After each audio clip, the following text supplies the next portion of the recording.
My dear learner, and welcome back to my YouTube channel. Today again, I am going to read an other newspaper article in front of you, that is from Dawn News article, that is about the power bill. So let's read its heading.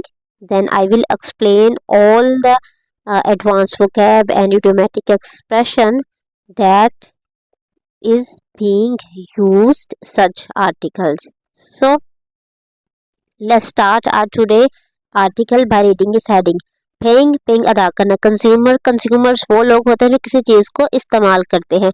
To foot मतलब उसको पॉम पे खड़ा करना. ठीक है. Defaulters को power bill ये इसकी हेडिंग है, जो कि एक नामुकम्मल सी है. और ये क्या है, प्रेजेंट इंडेफिनिट में. मैंने हमेशा बोला है जितनी भी हेडिंग्स होती हैं वो प्रेजेंट इंडेफिनिट में होती है. इसमें हमें बस के डिफॉल्टर को उनके पाँव पे खड़ा होने कंज्यूमर को पे करना. भाई ये कुछ ऐसा कुछ लिख दिया गया है. चले हम इसके जो पढ़ते हैं डिटेल, और फिर हम देखते हैं कि ये किसके बारे में आर्टिकल में क्या कहा जा रहा है. ठीक है जी. आर्टिकल स्टार्ट होता है यहाँ से. While struggling to recover more than 1.3 trillion in outstanding dues from chronic private defaulters. ठीक है जी. वाइल क्या है, सबसे पहले ये देखिए एक प्रपोजिशन है. तो मैंने आपको बताया है कि वाइल वो कुछ भी जो भी प्रपोजिशंस हैं उनके सामने अगर वर्ब आएगा तो वो आईएनजी की फॉर्म में आएगा. ठीक है जी. यहाँ वाइल है तो उसके बाद स्ट्रगल क्या है, ये वर्ब है तो स्ट्रगलिंग आ जाएगा. ठीक है जी. वाइल के दौरान स्ट्रगलिंग करते हुए, टू रिकवर करने के लिए, मोर देन 1.3 ट्रिलियन. ठीक है जी. इन आउटस्टैंडिंग ड्यूज, कहते हैं आउटस्टैंडिंग ड्यूज की मद में. फ्रॉम क्रॉनिक का मतलब होता है पुराने. प्राइवेट डिफॉल्टर्स, जो डिफॉल्टर्स होते हैं. डिफॉल्ट ऐसा शख्स होता है जो मतलब अपने ऑब्लिगेशंस पूरे नहीं कर सकता कि अब ये चीज़ यहाँ वापस करनी है, इस वक्त करनी है, तो वो ये नहीं कर सकते. ठीक है जी. कहते हैं कि उनसे रिकवरिंग की मद में ना जो पुराने डिफॉल्टर्स हैं तो जो हमने 1.3 मिलियन हमने उनसे लेने थे. द गवर्नमेंट ऑन फ्राइडे, जो हमारी गवर्नमेंट है पाकिस्तान की, ऑन फ्राइडे जितने भी दिन होते हैं इनसे पहले जी ऑन आता है. ये एक अच्छी से एक टिप याद रख लें. On Friday, on Wednesday, on Monday हम हमेशा लिखेंगे. सॉर्ट का मतलब करना है तलाश कर लिया है. ठीक है जी. सॉर्ट का मतलब है तलाश करना. ये V2 है तो ये हमें पता चल गया है ये पास्ट इंडेफिनिट का सेंटेंस है. The immediate foreign application of an additional cost का मतलब होता है रकम, of about 1.45 per unit to paying power consumers. अब जी उन्होंने क्या कहा जी, जो पुराने डिफॉल्टर्स हैं उन्होंने 1.3 ट्रिलियन उन्होंने ना वो लेने थे.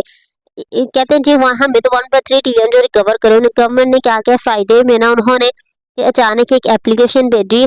इसमें यह कहा गया है कि जो जितने भी ये पावर कंज्यूमर्स हैं ना, जिस तरह हम लोग हैं जो हम बिजली इस्तेमाल करें, अब वो क्या करेंगे जी 1.45 रुपीज़ पर यूनिट वो पे करेंगे फॉर 3 मंथ, 3 महीने के लिए. To mop up and other 52 billions. Mop up का मतलब होता है क्लीन कर देना.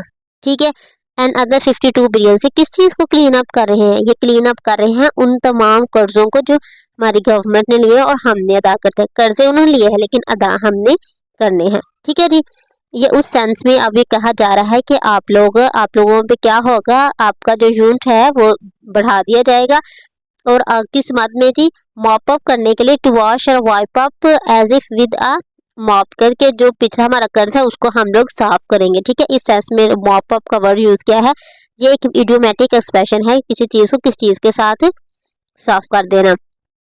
तो अब क्या करेंगे, वो क्या करेंगे, उन्होंने 1.3 ट्रिलियन जो लोगों से लेने थे और कर्जा देना था, वो क्या करेंगे, कंज्यूमर से 1.45 वो जो रुपए है वो उनके बिल बढ़ाएंगे. 52 बिलियन उनको यहाँ से इकट्ठा हो जाएगा. 3 मंथ के लिए वो बढ़ा रहे हैं ये बिल.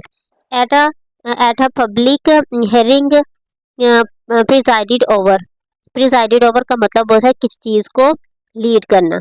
ठीक है जी. जब किसी चीज़ को कोई लीड करता है ना, उसको वो करता है प्रिजाइडेड ओवर. ये देखिए प्रेजेंट का मैंने मीनिंग लिख दिया है.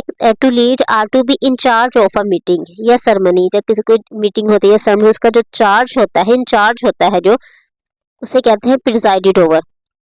The principal presided over the annual function. ठीक है जी. प्रिंसिपल ने क्या किया, वो मतलब लीड किया जो एनुअल फंक्शन था उसको। अगर हम ये कहें कि the president of union boys union presided over the rally about election, ठीक है जी, जो उसको लीड किया वो रैली को जो इलेक्शंस के मुतल्लिक थी।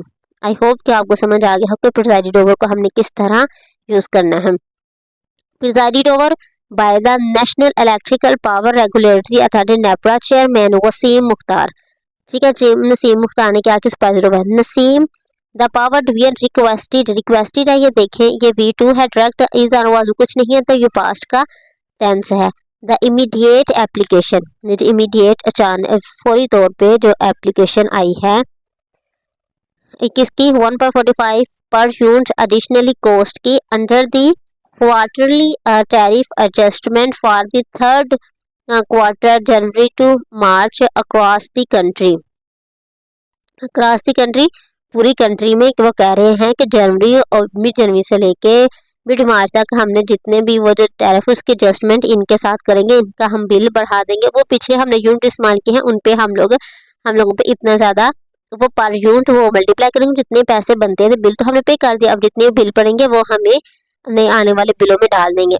इंक्लूडिंग के electric in view of the upcoming annual tariff rebasing effective from the January 1। Rebasing का मतलब होता है दोबारा से किसी की बुनियाद रखना। उन्होंने कहा जी हम इस तरह जो पैसे इकट्ठे करेंगे और जून 1 पे जब हमारा नया साल शुरू होगा तो हम उसकी रीबेसिंग करेंगे, अच्छे तरीके से हम लोग अपना नया साल शुरू कर सकेंगे और रिलीफ देने की कोशिश करेंगे, हमारे जो अदारे हैं वो अपने पाँव पे खड़े होंगे, ठीक है जी, ये एक इनकी मंतक है। The government has already filed, government has कर दिया है, ये V3 है, ऑलरेडी फाइल्ड पिटीशन मतलब दर्ज करवा दी है पिटीशन, ठीक है। किसके बारे में उन्होंने दर्ज करवाई हुई है पिटीशन, उन्होंने पिटीशन दर्ज करवाई है, ठीक है जी। Government has already file petition दर्ज करवा दी है for about 20% increase in the base national electricity tariff to take effect from July 1 2025। कहते उन्होंने एक पिटीशन दर्ज करवाई है कि बेस होनी चाहिए जब जुलाई 2025 से नया से साल शुरू हो तो उनकी अच्छी तरह बेस हो। To raise about 1.2 billion additionally revenue next year, कहते कि वो बेस एक हम बेस में चाहते हैं कि हम नेक्स्ट ईयर हमारे पास इतना रेवेन्यू इकट्ठा हो। एंड इंश्योर का मतलब होता है किसी चीज़ को पुख्ता करना, किसी चीज़ का यकीन दिलाना, ठीक है जी। इंश्योर का मतलब मैंने यहाँ लिख दिया हुआ है, इंश्योर का मतलब होता है यकीन दिलाना। The book insured his success, ये जो बुक है ना ये इंश्योर्ड ये यकीन दिलाती है हिज सक्सेस, उसकी कामयाबी की, अगर वो ये बुक पढ़ेगा तो वो कामयाब होगा, ठीक है जी। इस तरह इंश्योर्ड को हम लोग यूज कर सकते। We must take step now to ensure the survival of the animals, ठीक है जी। टू इंश्योर यकीन दिलाने के लिए मतलब उनके लिए पुख्ता इरादा करने के लिए सर्वाइवल होना चाहिए एनिमल का, इस चीज़ के लिए वी मस्ट टेक स्टेप हम नाउ टू इंश्योर, इस बात को यकीन दिलाने के लिए the survival of the animals के सर्वाइवल के लिए, ठीक है जी। इस तरह हम लोग जो इंश्योर है ना उसको अपने वर्डिंग में यूज कर सकते हैं। और इस आर्टिकल में किस तरह यूज किया गया है देखो, कह रहे हैं additionally revenue next year and ensure and annual revenue requirement of, कहते हैं यकीन दिलाते हैं annual revenue requirement of about 4 trillion in fiscal year 2024 to 25 for the power companies, कहते वो जितने भी उन्होंने मंतक की हुई पिटीशन दर्ज कराई कि ये करने से ये होगा, उसमें कह रहे हैं वो जो उनकी पिटीशन है वो इस बात का यकीन दिलाते हैं कि जो फिकल 2025 होगा उसमें क्या हमें 4 ट्रिलियन जो हमें मुनाफा होगा, ठीक है जी। द पावर डिवीजन की टीम से लेड बाय का मतलब है उसे मतलब लीड किया ज्वाइंट सेक्रेटरी महफूज भट्टी ने उसे लीड किया था। और कौन कौन था साथ, एंड कंप्राइजिंग मुश्तमिल थे representative of the central power purchasing agency CPPA के मेंबर थे एंड अदर एंटिटीज थे। उन्होंने आर्ग्यूड किया, ठीक है, date are 2.75% unit 2.75 per unit QTA was being charged to a consumer, was थे being charged लिए जा रहे थे। बीइंग का मतलब ये वाला जो है ना वाज बीइंग, ये क्या है, ये पास्ट पैसिव कंटिन्यूस का टेंस है। पास्ट कंटिन्यू पैसिव वॉइस का ये टेंस है जिसमें काम हो रहा होता है लेकिन कौन कर रहा होता है हमें नहीं पता। वाज बीइंग चार्ज, वो चार्ज किए जा रहे थे टू कंज्यूमर्स, कंज्यूमर से, डेट वुड एंड इन जुलाई, इन जून, जो कि जून में ख़त्म होगा। ठीक है जी।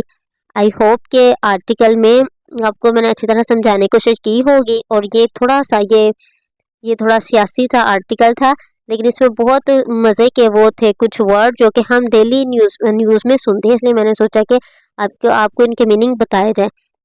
Please like and subscribe my channel. Thank you for watching my videos.